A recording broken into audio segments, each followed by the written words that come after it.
Friends, നമ്മളിന്നിവിടെ നോക്കാൻ പോകുന്നത് dangerous monster creators in the world ആണ്. അതായത് വളരെ അപകടകാരികളും ഭീമാകാരമായ രൂപവും വലുപ്പമുള്ള ജീവികൾ ഏതൊക്കെയാണെന്നാണ്. നമ്മുടെ ലിസ്റ്റിലെ ഒന്നാമത്തെ ജീവിയാണ് ഡാക്കസോറസ്. ഇത് ജുറാസിക് കാലഘട്ടത്തിൽ ജീവിച്ചിരുന്നതും വംശനാശം സംഭവിച്ചു പോയതുമായിട്ടുള്ള ഒരു ജീവിയാണ്.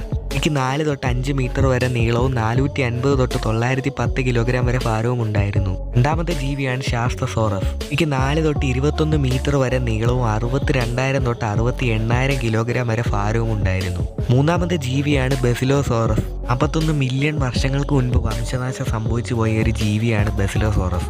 നമ്മുടെ ലിസ്റ്റിലെ അഞ്ചാമത്തെ ക്രിയേറ്റർ ആണ് ടൈലോസോറസ്. ഇവയ്ക്ക് 45 ഫീറ്റിലധികം നീളവും 15 തൊട്ട് 20 ടണ്ണിലധികം ഭാരവും ഉണ്ടായിരുന്നു. നമ്മുടെ ലിസ്റ്റിലെ ആറാമത്തെ ജീവിയാണ് മൊസാസോറസ്. ഇതിനെ നിങ്ങൾ ജുറാസിക് പാർക്ക് സിനിമയിലൊക്കെ കണ്ടിട്ടുണ്ടാകാം. എനിക്ക് 15 മുതൽ 18 മീറ്റർ വരെ നീളവും 14,000 കിലോഗ്രാമിലധികം ഭാരവും ഉണ്ടായിരുന്നു. അപ്പോൾ ഇന്നത്തെ വീഡിയോ ഇഷ്ടപ്പെടുന്നു വിചാരിക്കുന്നു. അപ്പോൾ വീഡിയോ ഇഷ്ടപ്പെട്ട തീർച്ചയായും ലൈക്ക് ചെയ്യുക. അതുപോലെ തന്നെ ഇതുപോലുള്ള കൂടുതൽ വീഡിയോകൾക്ക് വേണ്ടി ഈ ചാനൽ സബ്സ്ക്രൈബ് ചെയ്യുക.